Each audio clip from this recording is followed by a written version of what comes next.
A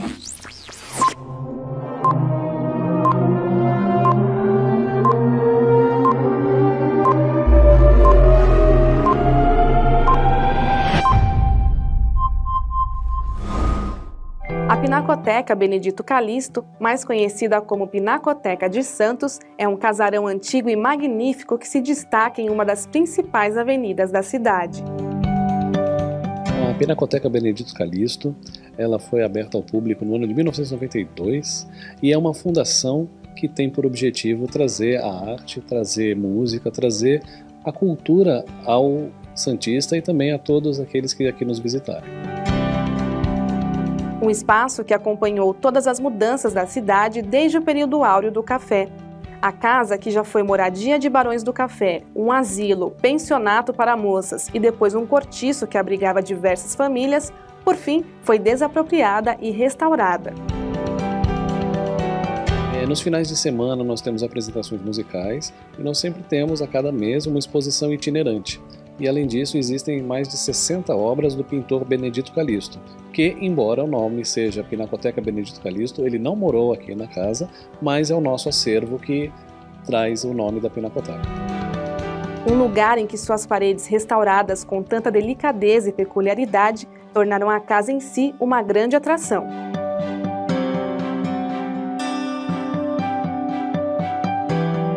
A Pinacoteca fica aberta de terça a domingo, das 9 às 18 horas. A entrada é gratuita, todos os nossos eventos têm entrada gratuita. E você pode vir aqui, no Boqueirão, em Santos, na Avenida Bartolomeu de Gusmão, número 15. Mais informações, acesse o site pinacotecadesantos.org.br.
sou Ivani Cardoso, jornalista, e eu estou aqui na Pinacoteca Benedito Calixto, que logo vai começar uma live com a escritora Carolina Ramos, que vai lançar um novo livro. E quem fez esse livro e vai falar um pouquinho sobre ele é a designer Mônica Matias.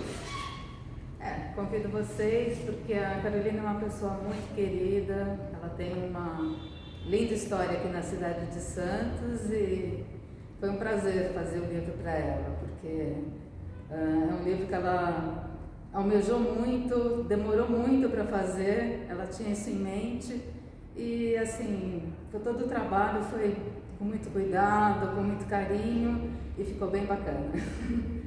Convido vocês para participarem.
Olá, bem-vindo a todos. Nós estamos aqui com Carolina Ramos.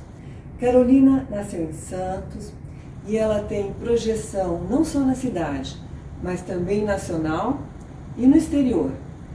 Com 20 obras publicadas e participação intensa na vida cultural de Santos, em academias, ela é muito conhecida, ela é muito querida e agora ela atravessou a pandemia com esperança, com otimismo e com um novo livro que ela vai falar agora aqui pra gente, contar um pouquinho sobre essa obra, falar um pouquinho da vida dela, falar um pouquinho da inspiração e seu processo criativo. Como vai, Carolina? Tudo bem, graças a Deus. E aí, conta um pouquinho para nós como surgiu a inspiração para esse novo livro. Eu gostei sempre de escrever, desde menina. E uma das primeiras poesias que eu fiz foi o Saci Pererê. Por quê?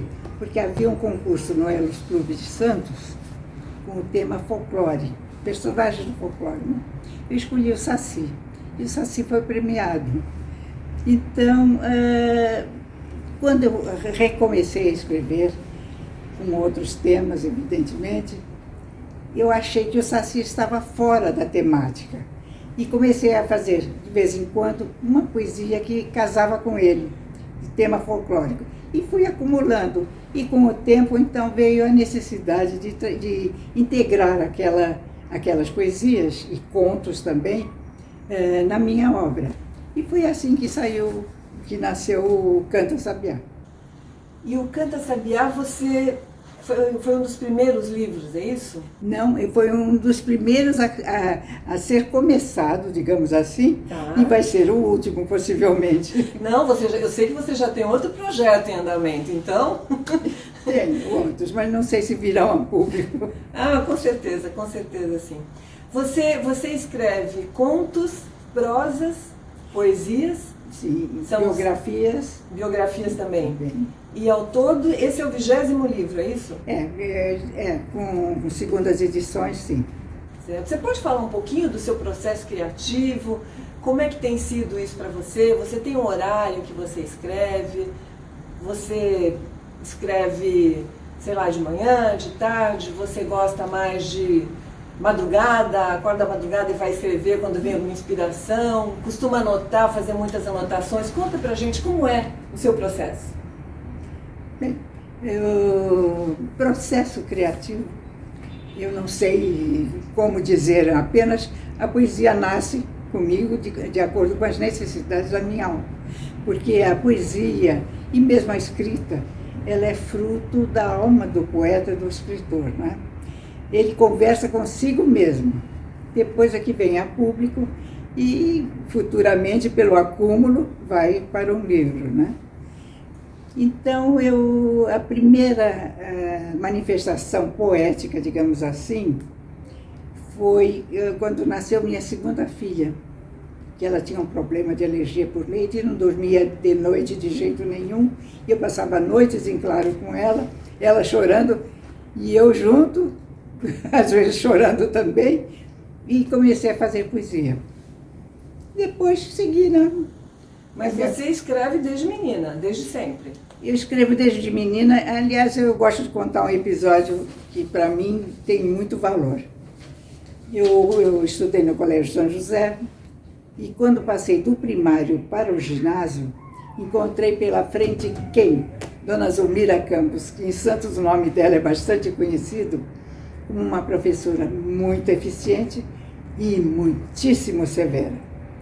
Então, a primeira composição que ela passou, Trabalho para Casa, foi A Morte do Sabiá. Aberto para quem quisesse dizer, mas o tema era A Morte do Sabiá. Eu me esmerei, escrevi, foi aí que eu comecei a ter gosto para escrever. Escrevi com muito carinho e tudo mais. Levei, entreguei. Dias depois ela chamava a classe uma por uma para entregar os trabalhos. E vi que na lista meu nome foi saltado. Eu fiquei meio sem saber porquê, né? Quando cheguei a ela virou-se para mim e disse: nunca mais faça isso. Eu morri de medo. Por quê? Isso foi feito com a mão do gato, é coisa muito feia, não se faz isso, porque uma menina de 11 anos não é capaz de escrever isso. Eu fiquei tão aterrorizada, eu era muito tímida, que eu não tive coragem de dizer, mas fui eu que fiz.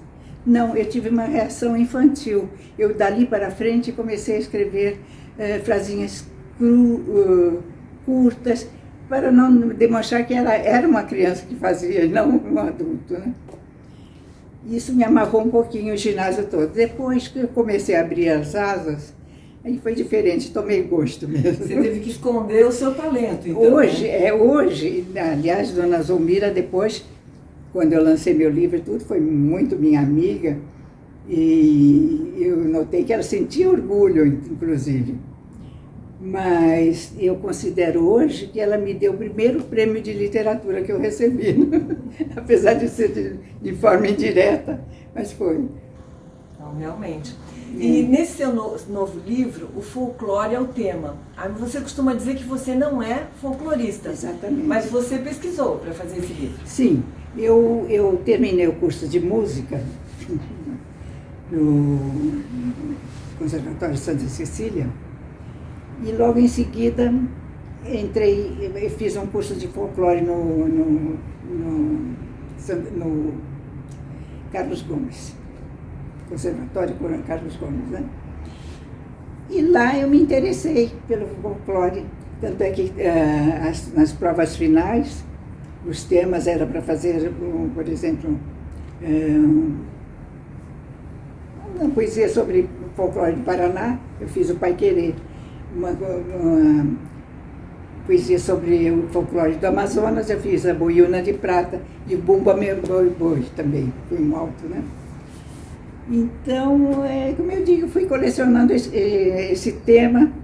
Depois, então, desse curso, escrevi, baseada no curso, eu descrevi muita coisa sobre folclore. Fiz o passeio pelo Brasil, digamos assim, e a trova me ajudou muito nesse particular também. Muita coisa eu pude constatar em loco, né? E depois a quarta parte foi de poesias minhas sobre folclore, trovas ecológicas e contos também sobre folclore, que é um estilo completamente diferente do meu, né? Nos contos, inclusive, eu uso a linguagem cabocla, caipira, né? Em alguns, E foi nessa mistura, pesquisei muito, naturalmente, eu tive que ler muito sobre folclore fora do curso, né? E os nomes estão todos aí, quer dizer, eu pesquisei livros, inclusive. Sim. Tem um personagem que na conversa você trouxe ele à tona, Lucrécio, que ele acrescentou muito, né? Fala um pouquinho sobre ele, eu achei tão interessante.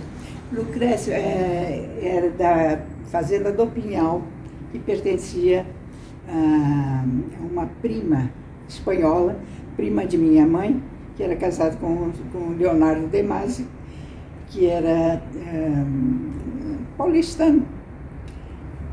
E eu sempre passava as férias lá, tanto é que eu montei a cavalo desde pequenininha, né? Que era uma boa amazona, inclusive. E o Lucrécio fazia parte da fazenda. Ele era filho de escravos, mas era tratado como um membro da família, né? E ele que dizia isso: não, vai cavalgar, mas não ande por esse mato todo que é perigoso. Como eu explico nessa crônica, Férias na Fazenda, né? Legal. Você disse que você era uma menina tímida, mas você começou a viajar muito por conta de concursos literários. Exatamente. E aí como é que foi vencer essa timidez? Olha, não foi fácil, porque você sair, eu, por ser tímida, era muito caseira. Todas as minhas ocupações eram assim, ou na natureza, isolada, ou escrevendo, também isolada, né? E eu senti, depois de ingressar nessa vida pública, digamos assim, que chega um momento que você ia subir num ônibus com a turma toda de poesia e tudo mais, e entrava o microfone na sua frente e fala. E eu digo, ou eu me venço, ou eu vou ser vencida. E procurei me vencer, né? Deu certo. E você sempre também teve uma participação muito grande aqui em Santos na vida cultural, né? Você participou de associações, de entidades. Eu queria que você contasse um pouquinho como é que foi essa vivência sua. Bom, a União Brasileira de Trovadores, eu presidi de 1960 a 2018, 50 anos por aí, né? E pertenço à Academia Santista de Letras, aliás, a academia até foi interessante, eu entrei na academia e imediatamente entreguei os livros, tudo, mas imediatamente saí. Por quê? Não saí, não. E mandei uma carta dizendo que eu não queria mais, porque era tímida. E eu não queria muito esse convívio. E eu estava saindo, vamos dizer assim, de um desastre matrimonial, e eu entrei quase de birra. E nessa birra eu me arrependi e quis sair. Mas não me deixaram sair. Ainda bem. Não, se não se apresentar, vai ser eleita a revelia. E acabei ficando. E depois entrei no Instituto Histórico e Geográfico, também em 84. Acabei sendo presidente do Instituto Histórico por 3 anos, né? 4. E que mais? Foi o BT, 2 academias. Eu entrei na Academia Cristã de Letras, que é de muita responsabilidade, só tem figurão lá dentro, desde Ives Grandas e por aí, né? E me dou muito bem lá. Sou da Academia Piripense de Letras, uma turma muito ativa também. Essa participação ajuda muito, né? Porque tem a troca com outros escritores, eu acho que isso é Pois fundamental. E é como eu digo, a poesia e a literatura exerceu um efeito muito bom na minha vida. Porque eu, sendo filha única, muito fechada, eu não tinha família para mim. A família são meus filhos, né? Mas está um em São Paulo, outro em Minas e a outra aqui em Santos. Então, a literatura e a poesia ampliaram a minha família. Hoje eu tenho amigos no Brasil inteiro e fora e tudo mais. E o computador facilitou muito, claro, né? que às vezes você nem conhece, mas fica amigo íntimo. É verdade, isso é bom. E a família sempre deu força para você? Bastante, bastante. Para escrever? Papai era muito exigente, né? Muito bravo.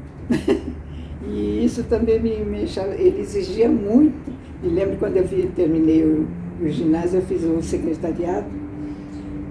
Não, eu fiz secretariado. E ele não me deixou participar. Mas na entrega do diploma, dizia assim, porque eu era boa aluna, por que você não tirou um prêmio de inglês? Uma medalhinha, ao menos de inglês. E papai, o senhor reparou quem foi que é a primeira colocada que levou a medalha? Sylvia Wright. Pelo nome você já vê, era filha de americanos e só falava inglês em casa, né? E assim foi. Você tem 20 livros, né, com esse novo. Você pode citar alguns livros seus, inclusive biografias que você tem também, né? Tenho. Posso ver? Claro que sim. O primeiro livro foi o Sempre, poesia. Ali foi um livro de bastante sucesso, foi quem me lançou mesmo. Até conta uma particularidade. Alguém que eu nem conheço, foi através de um outro amigo, levou meu livro sempre para Guilherme de Almeida, que eles eram amigos. E ele veio com a resposta dizendo, eu vi o velhinho chorar quando olhou seu livro e começou a ler. Chorar, os olhos dele se encherem de lágrimas. E ele respondeu, quem é essa moça? Eu era a moça. Quem é essa moça? Diga a ela que me peça o que quiser, que eu lhe dou. Bastava que eu pedisse um prefácio, né? Eu não pedi. Nunca teve coragem. Nunca pedi. Isso me abriria qualquer porta, né? E biografias, o que você tem? Biografias, eu tenho a Saga de uma Vida, que é a biografia do Dr. Raul Ribeiro Flórido. Esse também, ele morava perto do apartamento nosso na Washington Luiz, ele morava ali atrás da igreja, né? E ele estava muito doente, eu conhecia do instituto, e como era pertinho, volta e meia eu fazia uma visitinha para ele, e ele não me deixava mais sair de lá, né? Aí eu chegava em casa, aí ele me contava os casos todos dele, eu escrevi e fiz uma surpresa para ele. Olha, tem aqui a sua biografia, que nome o senhor quer que dê? Aceita a Saga de uma Vida? Aliás, dei 3 nomes. E ele gostou do Saga de uma Vida, e foi esse que eu fiz. E ele, quando leu, disse, Carolina, eu posso dizer que agora eu posso morrer. Realmente ele morreu no ano seguinte, né? Olha, bom, pelo menos ele viu o livro, né? Exato, eu fiquei muito contente com isso. E que outros livros e a outra você biografia que eu fiz foi de Luiz Otávio, Príncipe dos Trovadores do Brasil, meu grande amor. Ah, é? Olha, quer dizer que vocês tinham um grande amor com um ponto importante em comum, né? Sim. A literatura. Exatamente. E fiz também, junto com meu marido atual, Paulo Setúbal, Uma Vida, Uma Obra. Certo. Bom, o escritor precisa ler bastante, né? Você sempre gostou de ler? Você tem escritores preferidos? Eu li tudo que me caiu em mãos, desde menina, né? Me lembro que papai também gostava muito de ler, e na garagem tinha uma estante, umas prateleiras, que era a continuidade das estantes, né? Então, às vezes, eu punha uma escada, subia, empoleirava na escada e ficava lendo lá, né? Li tudo que me caiu em mãos. E daí, eu acho que foi uma preparação para escrever, né? Depois eu escrevia mais do que lia ainda. E você tem algum escritor preferido, ou alguns para você que você gostaria de citar? Olha, um escritor que encantou minha infância foi Monteiro Lobato, né? Aliás, eu conto isso nesse livro. Monteiro Lobato, Monteiro Lobato encantou minha vida, minha infância, digamos assim, com aquelas reinações de Nairozinho, tudo aquilo. Né? Depois, Machado de Assis, li muito, Jorge Amado e outros.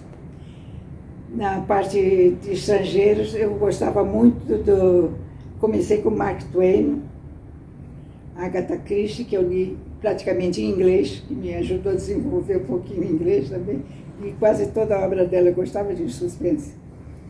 E gostava imensamente de Cronin. De Cronin eu li tudo. Ele era médico e eu gostava, que a minha carreira preferida seria medicina. Mas meu pai nunca deixou que eu fizesse, porque nós não tínhamos faculdade ainda em Santos, né? Teria que subir a serra, filha única, subir a serra, filha de pai severo, não teve chance. Como. Você conseguiu passar esse amor pela leitura para filhos, netos? Olha, para minha surpresa, todos eles, os três filhos escrevem bem. A Márcia, a Marisa, a Márcia e o Marcos. Os três escrevem muito bem, mas não se dedicaram. Mas gostavam de ler também, pequenas? Sim, você incentivava? sim. Ah, sim. Principalmente as duas meninas. Onde você passasse, você encontrava Tesouros de Juventude aqui, Tesouros de Juventude lá, e outros livros sempre liam. O garoto era mais preguiçoso para a leitura. E, para minha surpresa, eu vi depois que ele escrevia muito bem também. Então, não fez assim tanta falta. Você tem quantos netos? Eu tenho 5 netos. E eles também gostam de ler? Você tem mais contato com eles? Não, distantes? os netos eu tenho 4 e tenho 5 bisnetos. Eu tenho uma que mora em Santos, que é filha de minha segunda filha. Ela escreve muito bem e tenho esperança que ela vá em frente. É uma menina vem muito um pouquinho da inteligente, herança, né? Bastante inteligente. Todos eles são. E os netinhos estão começando agora, né?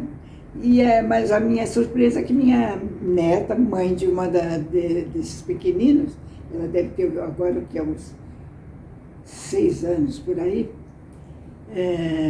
me pediu se eu tinha dicionário de rimas. Eu digo, olha, eu nunca usei dicionário de rimas, mas eu tenho uma amiga que escreveu um dicionário de rimas. Eu vou pedir. Então pedi, ela me mandou e entreguei lá, mas já não vejo há um ano. Eu tenho um bisneto que nasceu há 1 ano e eu não conheço. Nossa, essa pandemia trouxe nasceu muita em julho, já dificuldade, estamos né? em confinamento, né? Já disse, ele vai chegar aqui andando, que já está andando. Daqui a pouco vai dar para conhecer. Não sei se dá, não. Conheço só por retrato. Mas parece que as coisas estão melhorando, então vamos acreditar que sim, né? Deus permita. Carolina, você nunca teve vontade de sair de Santos? De sair de Santos? É. Para morar? Morar em outro lugar? De jeito nenhum. Santos é minha terra. O que você mais gosta de Santos? Você tem um lugar preferido aqui? A minha casa. Mas tudo em Santos é bonito, né? É uma cidade linda. É linda. Então, graças a Deus de ter nascido em Santos. Que bom. Aliás, eu digo isso, gosto de ti, minha terra, é uma poesia minha que está no primeiro livro sempre. Então Santos também está na sua obra. Assim. E o que a literatura, se você pensar na sua vida, o que a literatura trouxe de bom para a sua vida? Olha, me tirou da toca, né? Nossa, já foi excelente. Já foi alguma coisa. A literatura me ampliou minha família. Hoje eu tenho um monte de irmãos e irmãs, né? Isso é muito gostoso. E para quem tem contos, poesias guardados na gaveta, com medo de mostrar, como aconteceu com você novinha, que conselho você daria? Olha, eu acho que o poeta ou o escritor, quando começa, ele escreve para si mesmo, né? Toda essa manifestação é uma manifestação da alma. Então é muito particular. Mas quando ele consegue sair, é que ele tem uma certa confiança no que fez. E isso é muito bom, vai firmando a gente na vida, dando chão, né? Certo. E eu aconselho que todo mundo passe por essa experiência. Escrever acaba sendo uma terapia também, né? Sem dúvida, sem dúvida. Eu acho que ajuda bastante.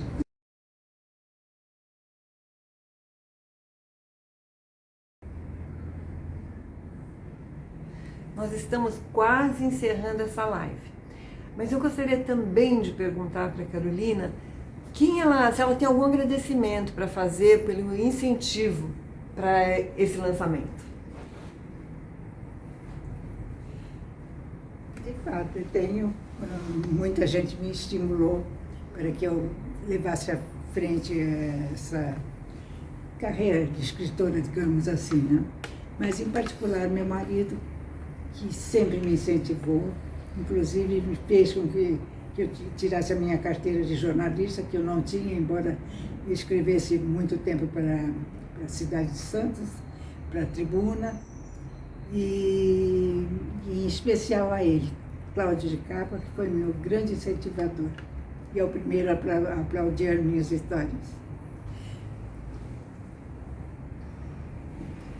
Carolina, 97 anos, ninguém diz, você não parece, você está ótima, você é um exemplo. E aí, tem receita para isso? Conta pra gente aí. De fato, muita gente me faz essa mesma pergunta. Qual é a sua receita? Porque não acredita que eu tenho essa idade. Isso, quando eu presidi o Instituto Histórico Geográfico, foi até o Dr. Paulino, um dos que perguntou. Não acredito. Qual é a sua receita? E eu então resolvi responder. Tenho um artigo sobre o assunto em que eu termino dizendo assim: de fato, eu tenho 97 anos e agora 4 meses mais, né? E a minha receita é a única. Eu também não acredito e vivo como se não tivesse essa idade, agradecendo sempre a Deus que me deu essa vantagem.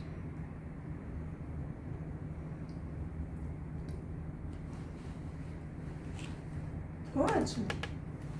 Ficou aí legal? Ficou.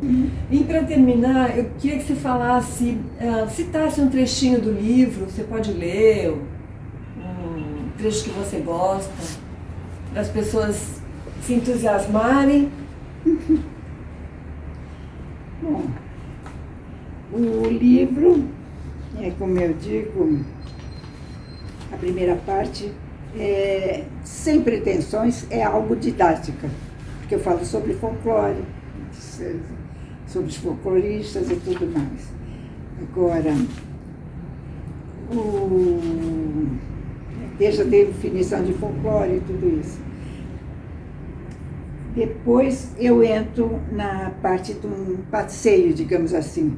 É uma conversa coloquial com o leitor, mas passeando pelos vários estados do Brasil e falando sobre o folclore dos estados, né? Depois eu venho para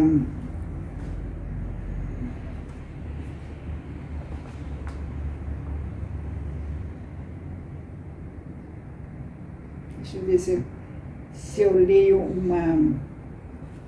Eu falei de Lobato, eu digo, a última parte então foi de poesias, trovas e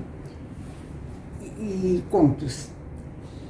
Eu vou lhe dizer uma poesia Seremília, que me descreve mais ou menos. Certo, ótimo. Eu digo assim: ah, Lobato, bom amigo, que minha infância enfeitaste, os caminhos que hoje sigo sem querer delineaste. Eu já fui menina arteira que brincava com boneca, narizinho reinadeira, cheia de sonhos, moleca. Tal qual Pedrinho, eu também pelos campos cavalgava, sem caçadas, sou do bem e amiga da bicharada. Sem pó de pirlim-pim, fiz muita viagem gostosa, da cultura sempre afim, conquistou-me sabugosa.